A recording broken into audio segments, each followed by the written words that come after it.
Hi, well this is another update. We do have the sinks already plumbed in like you've already seen, but we actually didn't talk about how we did this. The sink, the laminate countertop was put in with a 1 3/4 inch saw blade. The faucet was 1.5 inch, and I do have a spacer underneath here. As you can see, it's a little spacer.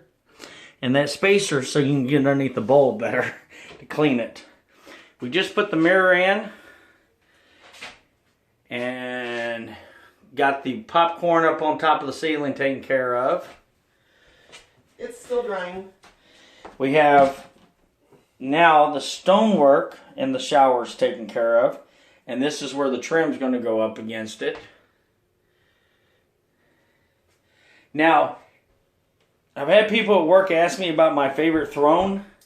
This is a 17-inch, elongated, up top push buttons, duals. And the reason why we went with a 17-inch, as we've gotten older, our knees are not down above our chest. It's actually easier to get up.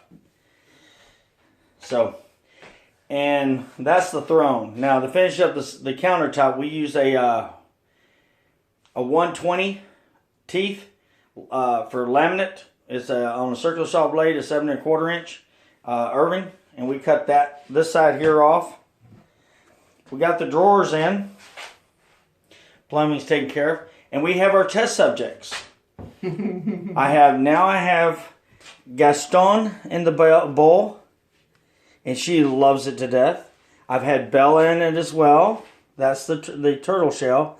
Even Blue has tested out. So my test people have turned around and enjoyed themselves.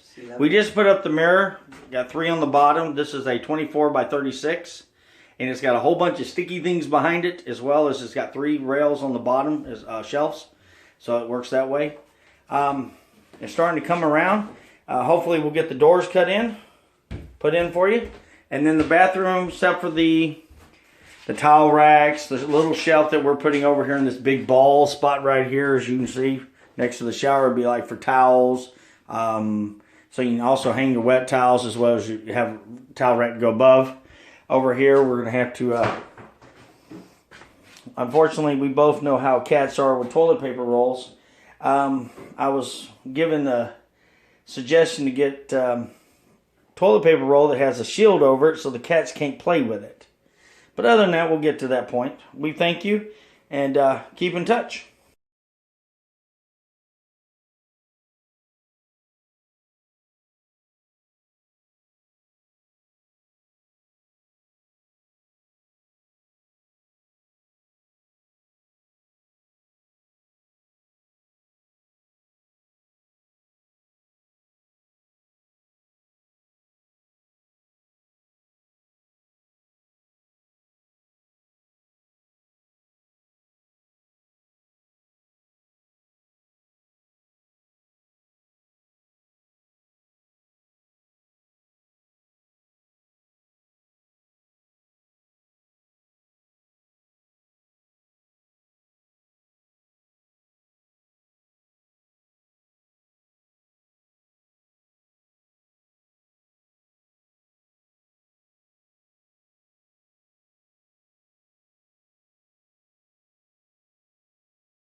Well, hello.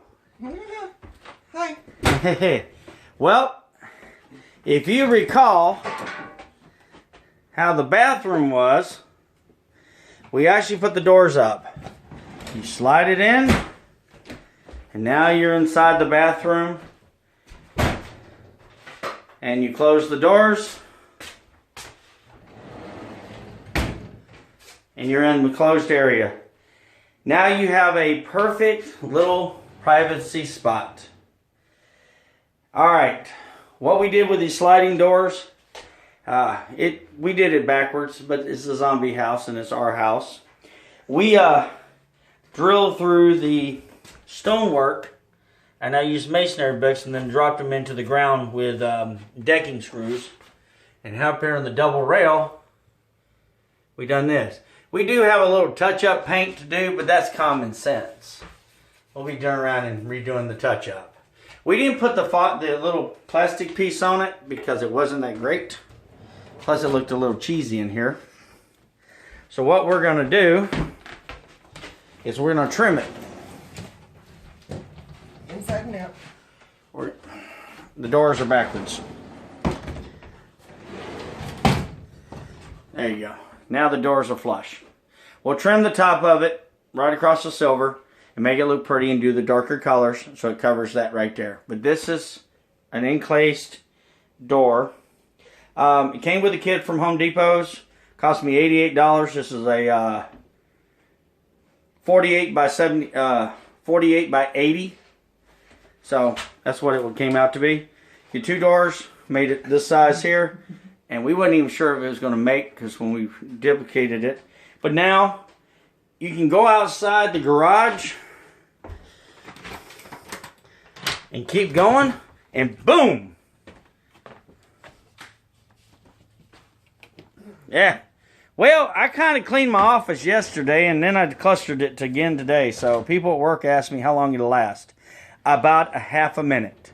Especially when I want to get the doors done before the day. My office is turning around and coming back to life.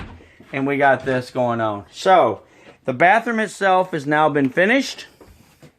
And what we intend to do with the hallway, here's the kicker. We're going to have to mud up in here. We already know this. This weekend, if the weather permits, we're going to take out about 6 inches of this wall. All the way to about here. Restud it with 4x4s so it opens up the door frame. Sheetrock the rest of it in. Mud it rest of it this. Put the second flooring on. And then we're going to use heavy duty rubber mats. Because here's the thing. We will be coming in and out of this area because from my workshop to buy groceries, we always come through the garage, which is probably the coolest thing ever. And so on that note, we're going to do a heavy duty mat with a little bit of carpet cushion underneath it so you get for weather. And that'll be it. Thank you for being patient for everybody at work. And my test subjects are all around the house. Thank you, folks.